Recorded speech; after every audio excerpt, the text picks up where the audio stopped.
Alright, so here is our last reserves of wood and branches, like everything wood and somehow a bit of grass I found yesterday that was quite dry after all, so I just took it and saved it in case it will be needed, or can try to do a flint and iron fire again, because for that you actually need something like that that's tiny dry.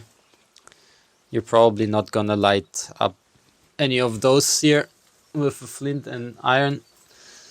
That was a lot more. Since we are here for 6 nights, the first 2 days basically we had nothing else to do than to look for firewood, and especially dry firewood. And since we are here in Sweden, which we are happy to be able to do it here still, because you're allowed to only take branches. The Allemansräten it's called, or Raten.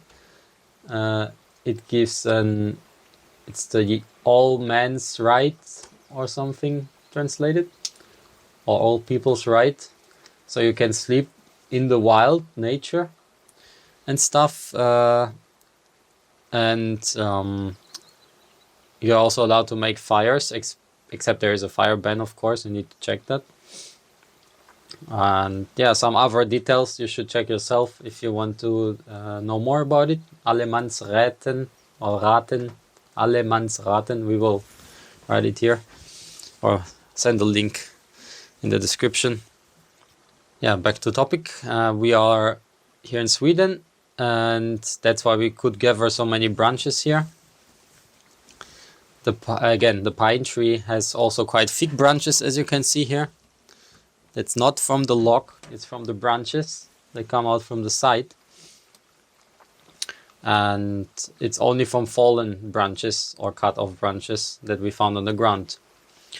So what else do we have here? We have the bigger pieces, smaller pieces, split pieces, which is very important. Split parts just work the best to make a fire. Splits, like I don't even know how to call this in English, this very thin stuff that you will need when you use flint and stone, but not really when you have the gas stove running. And yeah, like you build up from something that is easily flammable, like those here, or this, and then you go like to bigger and bigger and bigger, and then the biggest. Why? Actually, inside such a building, let's call it like that, it's called Dano, and that's also a Sweden thing. They build them all around, so people have a nice place to stay overnight for 1 night. Actually, it's also written on those tablets here, or signboards. Our plans were different. We wanted to be somewhere else every 1 or 2 nights. But that's actually a planned videos, thank you. So yeah, just stay tuned if you want to know more. So how did we get all those things cut? With this axe. Now you can judge yourself if this is a big axe or a small axe, but I'm very happy of this axe, how much it handled actually, could do. We had a little bit of help in between from our friends that came with us here, that came for 1 night over. They went canoeing, and yeah, they brought a saw, which we actually needed after we didn't know how will be the weather the next 3 days, so we wanted to be prepared and have firewood rather than not. So that's why here is still quite a lot, but actually it's also going away because of the weather changing drastically here.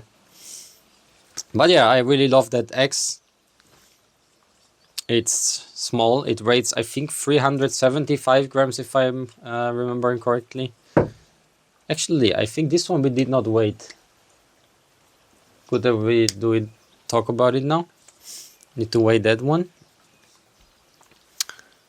And yeah, that axe really have power. You just need to know how to use it. So much to woods and how we gather those.